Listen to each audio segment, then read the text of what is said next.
Hello, school board members. I want to thank you for allowing me to present to you today. Teaching today is nowhere like it used to be when you and I were in school.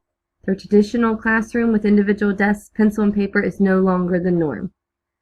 Just as the teaching resources have changed, so has the role of the teacher. Where teachers used to lecture in front of the class, they are now more of a facilitator to the student's learning process. Technology is now at the forefront of student learning, and teachers are here to use the technology to guide their students where they need to go. So, why do teachers need to be trained on how to use technology and make it effective? There are many reasons. One of those reasons being that children are being born into a digital age. Their skill sets are different than ours. At the age of 2, you and I likely knew our ABCs and knew how to play with cars. My nephew is able to turn on and navigate and find apps he likes on the iPhone. It is important that teachers are trained and prepared to meet students where they are. Just as all good teachers modify their lessons in order to best support specific student needs, they also should modify their teaching strategies in order to best support the generation of students that are now in our school system. Students at the youngest of ages are drawn to any type of technology, whether it be a TV, cell phone, computer, iPad, or a touchscreen table. Students want to be a part of it. They want to be interacting and exploring what each device can do. Isn't that what learning is all about? Being engaged and excited to learn and try new things? Technology offers that. Another key reason why teachers should be trained to effectively use technology is because the Common Core standard says we need to prepare our students for college and careers. Well, if we look at careers now and careers in the future, technology is down every path. Students need to have a wide range of technology skills to be considered a highly qualified candidate. STEM learning and careers used to be something we talked about in futuristic terms, but it is no longer a distant reality.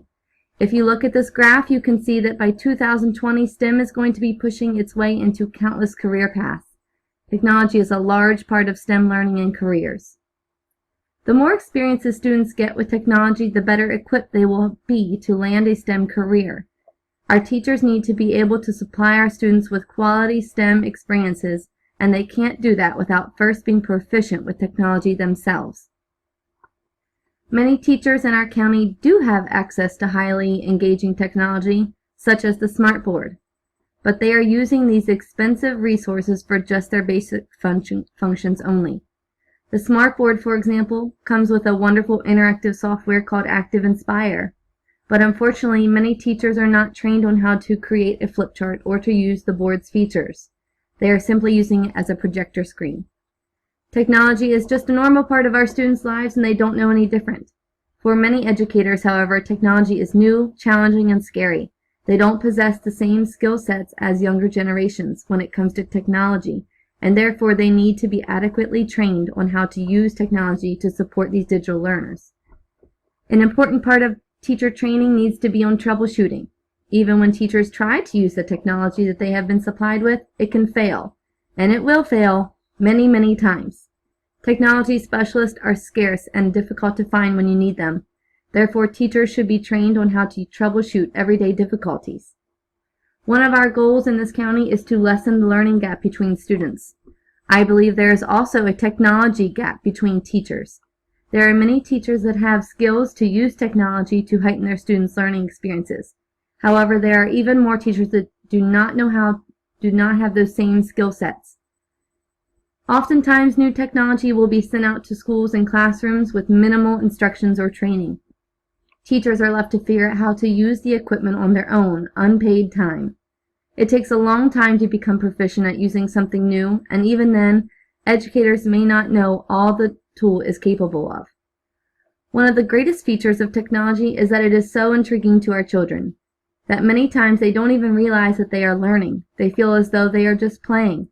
However, it can take a well-trained teacher to be able to find the activities and equipment that will allow students to learn the essential curriculum content through fun and engaging applications. The iPad is one of the most sought-after technology tools, and for good reason. It has something for all types of learners, of all ages and all skill levels. It provides educational apps, note-taking abilities, camera, video, and so much more. But how do teachers know what features to use, who should use these features, when to use them, and how to use them? The iPad has the potential to help students learn in ways that were never possible before. And although teachers in our county are highly effective at what they do, they don't have all the answers. Educators should be trained on ways to use and make the iPad the most effective for their classroom. No teacher is too old or young to learn something new. The iPad is always supplying newer, better apps and software updates that provide new, useful features. There is always something else to learn and to make the art of teaching more effective. Just as a teacher does not teach every child the same way, teachers should not be trained the same way. Teachers are placed in a grade and a subject area where they are the strongest and can provide the best quality instruction for their students. Similarly, teachers need to be trained to use technology in their areas of expertise. With so much technology available, it is impossible to become distinguished with all of them.